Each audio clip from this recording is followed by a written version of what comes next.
Block করি, কারণ আমরা পক্ষ থেকেই কোনো রেসপন্স পাচ্ছিলাম না। আমাদের ধৈর্য বাদ ভেঙে গিয়েছিল।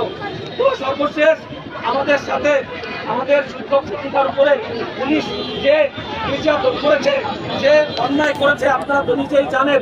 আমাদের উপরে টিয়ার সেল, আমাদের উপরে পানি এবং আমাদের নারী শিক্ষকদের উপরে মানে নির্মম অত্যাচার করেছে, নারকীয় অত্যাচার চালিয়েছে। আপনারা জানেন আমাদের 2 থেকে 3 জন অন্তঃসত্ত্বা শিক্ষিকা ছিল, তারা জীবনের ঝুঁকি দিয়ে আমাদের এই আন্দোলন সফল করার উদ্দেশ্যে, তার অধিকার আদায়ের উদ্দেশ্যে আমাদের এই ঢাকা কর্মসূচিতে যোগদান করেছিল। আপনারা জানেন গত শুক্রবার আমাদের এক অন্তঃসত্ত্বা বোন, সে আমাদের সাথে ছিলেন, পুলিশ তাকে লাথি মেরেছে। আমরা এর তীব্র নিন্দা জানাই এবং আজকে যে পুলিশ আমাদের সাথে যে আচরণ করেছে তার তীব্র নিন্দা জানাই। এখন আমি আমাদের পরবর্তী কার্যক্রম ম্যাডাম আমি এখন ঘোষণা করবো। কেটে দাও, আর একটা দাও, সেটা দিয়ে আবার 7 থেকে 8 জন 14 জন শিক্ষককে পুলিশ গ্রেপ্তার করে থানায় নিয়ে গিয়েছে এবং 10 থেকে 12 জন 2জনের অবস্থা খুব সংকটজনক। আপনারা যে বলতে দেখবেন 2জনের অবস্থা খুব সংকটজনক, সেই তাদেরকে হাসপাতালে ভর্তি 10 থেকে 12 জন গুরুতর আহত অবস্থায় আছে। এখন আমাদের যে লাস্ট আলটিমেটাম আমি ঘোষণা করতেছি, আমাদের 6টা আলটিমেটাম এই মুহূর্তে আমাদের আছে, সেটা ঘোষণা করতেছি। আলটিমেটাম নম্বর 1 হচ্ছে আমাদের দাবি না আদায় হওয়া পর্যন্ত আমরা এই স্থান ত্যাগ করবো না। বিনা কারণে গ্রেপ্তারকৃত ভাই বোনদের 1 ঘন্টার ভিতরে ছেড়ে দিতে হবে।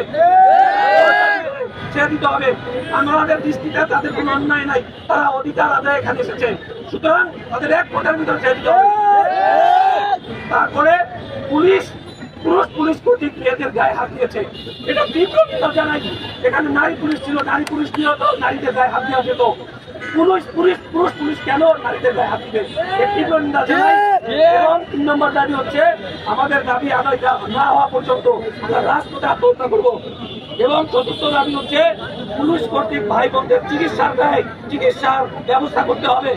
5ম দাবি হচ্ছে যেহেতু এই সরকার আমাদের সুপারিশ করেছে, আমাদের তো বলিনি যে আমাদের সুপারিশ করেন, এই বৈষম্যবিরোধী সরকার যেহেতু আমাদের সুপারিশ করেছে, এই বৈষম্যবিরোধী সরকার আমাদের আবার কেন অধিকার নিয়ে যাচ্ছে, যেহেতু তারাই সুপারিশ করেছে। আমরা তো এখানে ভিত্তি না, আমরা তো এখানে বলিনি সুপারিশ করতে, তারাই যেহেতু করেছে, সেহেতু আজ কেন আমরা রাজপথে, আমাদের এই রাজপথ কেন রক্তাক্ত করলো, এর বিচার জবাব চাই আমরা মূলত। এবং 6ষ্ঠ নম্বর হচ্ছে অবৈধ প্রহসনের এই যে রায়, আপনারা যে জানেন এই যে রায়, এর কোনো যৌক্তিকতা আমরা খুঁজে পাই না।